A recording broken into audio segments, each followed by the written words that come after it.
Have you ever walked into a room full of people and immediately wanted to find the closest exit? Like you're scanning for someone you may know or somewhere to stand that isn't too exposed. Or maybe you're pulling out your phone just to have something to do with your hands and hoping that nobody notices that you're just kind of surviving, right? Yeah, a lot of people feel that way. And honestly, it just isn't talked about much, but it's completely natural. Today, I want to give you some practical advice and encouragement for when you're in those type of awkward social situations like that. Okay. Now, first off, if you haven't been following along on this confidence series, I have two videos before this. One of them is where we established what confidence is, that it's trust, specifically the trust that you have in yourself to handle whatever may come your way. And we talked about how that trust at its deepest level is actually rooted in who God says you are. It's not about performance or reputation, and really, really not about what other people think. And then in part two, we talked about how that shows up physically, like with your posture, with your eye contact, whether you're taking up the space that you're in. And we talked about how the body and the mind actually feed each other, and that standing like a confident person can start to make you feel like one, right? And I'll link both of those at the end and in the description so that you can go back and watch that after this video. But today, we're taking both of those things and applying them to one of the most common places that people tend to struggle, and that is in social situations. And I'm talking about everything from the big parties that you may go to where you don't know very many people to maybe a small group of people where maybe you know one person but not the rest, or even just to a one-on-one conversation with someone where you can't seem to get out of your own head. Here's the truth. Social confidence isn't just about being an extrovert or being naturally outgoing, but it's a skill. And like every other skill we've talked about in this series, it can be built. It can be learned. So why is this so hard for so many people? Because I think it's worth understanding before we even try to fix it.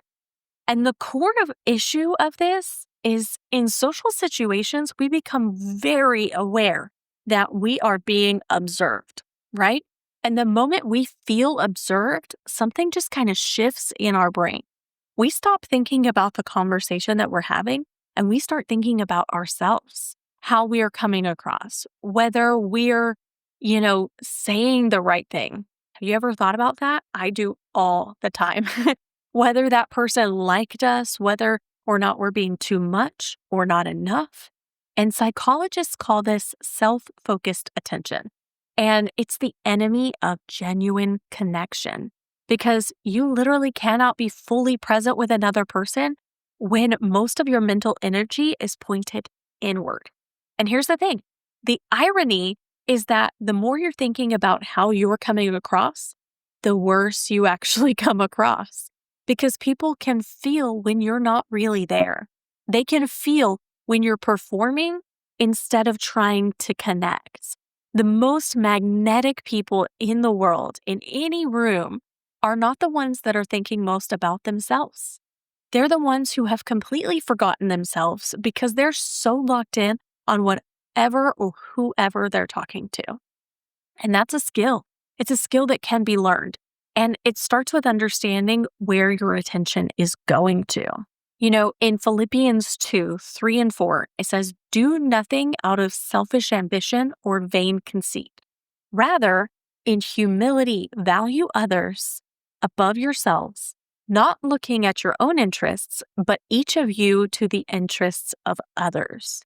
Now, I know that verse is usually applied to big moral decisions, but I think it applies here too in a very real, practical, everyday way, right? What if the secret to social confidence was less about focusing on yourself and more about genuinely focusing on other people, right? Total new concept, right? No, turning your attention outward toward others instead of inward. Because when you do that, when your goal in a conversation shifts from how am I coming across to how can I make this person feel heard, everything changes. The anxiety drops, the awkwardness tends to fade. And ironically, you come across way more confident in the process. So let's get into some very specific things that you can actually do in an awkward situation like this. Because I don't want this to just be a nice idea, okay? Just a nice little talk that you don't learn anything from. I want you to actually walk away with tools that you can use.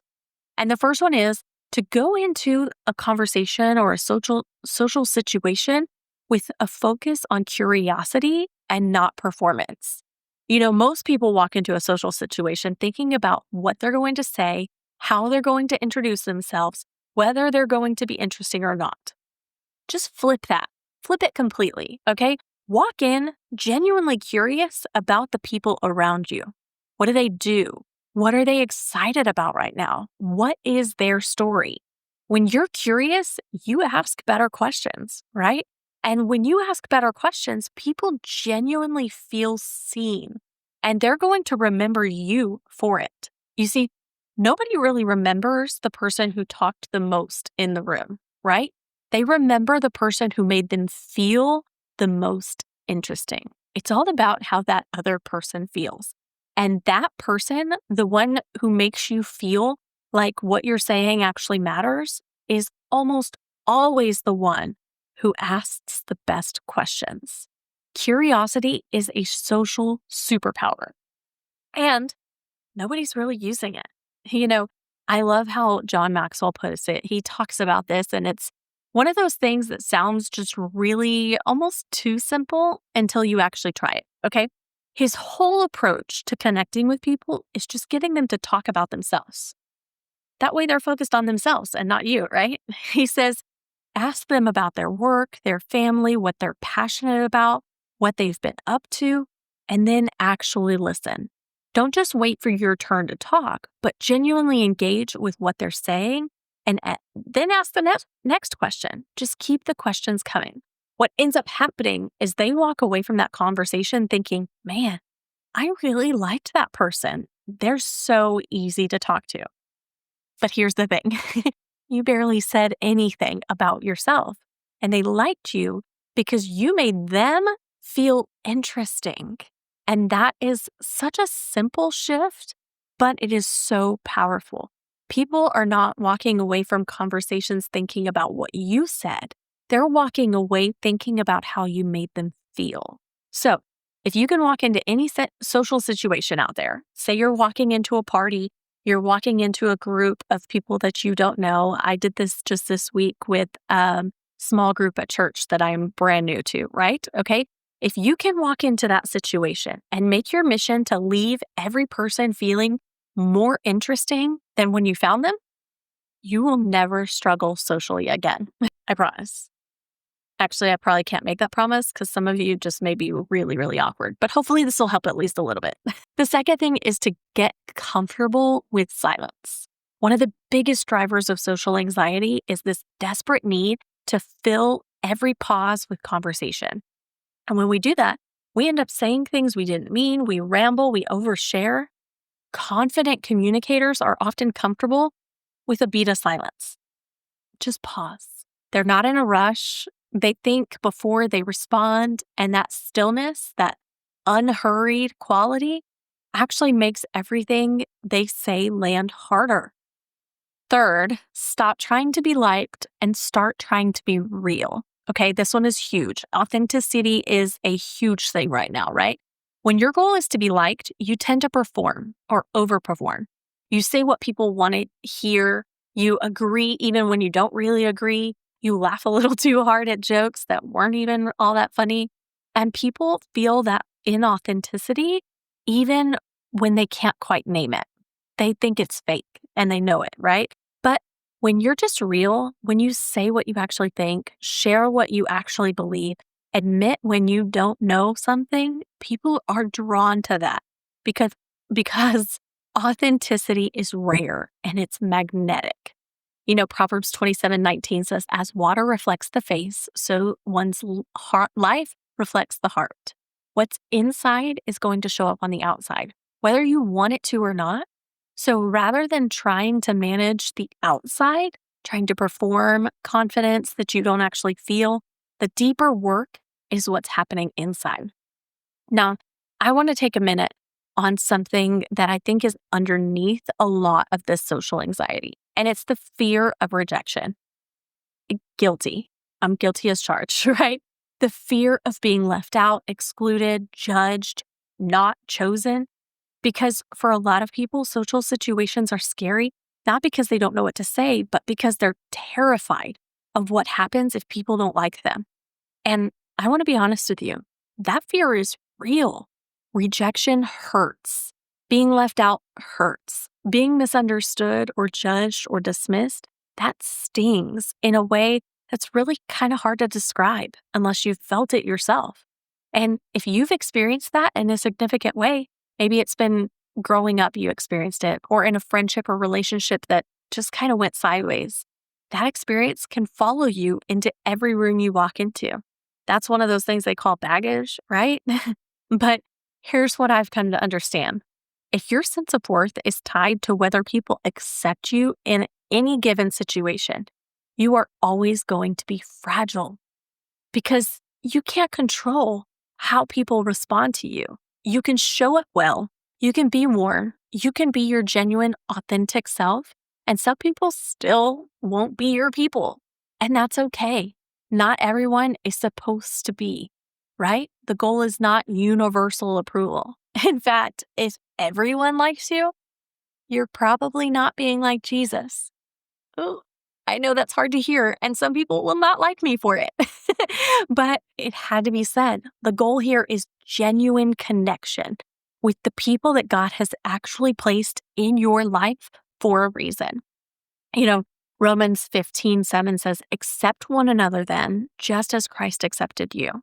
The security that allows you to walk into a room without needing everyone's approval, that comes from already knowing that you are accepted fully, without performance, without earning it. You did not earn God's acceptance, but He accepted you anyway. And that's the gospel. And it's the most powerful antidote to social anxiety I have ever come across. When you know you are accepted by God, the approval of a room full of strangers tends to lose its grip. Social confidence is not about being the loudest or the funniest or the most interesting person in the room. Thank the Lord, because I am none of those things. It's about shifting your attention from yourself to the people around you. It's about leading with curiosity, getting comfortable with a brief pause of silence, and being real instead of performing, and grounding your sense of worth in something that doesn't change based on how a conversation may go. You are not going to nail this overnight, okay? If you do, kudos. But social confidence is built the same way that any confidence is built, through repetition, through showing up even when it's uncomfortable, through doing it scared and surviving, and then doing it again and again. I want to give you one challenge for this week, okay? Should be I won't say a simple one, but I want you to choose to go to one social situation this week where you go in with a focus entirely on another person, not on yourself, not on how you're coming across. Just who is this person? What's their story? How can I make them feel like they matter? Try it once, see what happens, and I think it will surprise you. Don't forget to check out the other 2 videos of this confidence series here, what confidence is, and how your body is showing how confident you are or aren't. And I want you to remember that you are worthy, you are loved, and you are chosen. I hope you have a blessed week.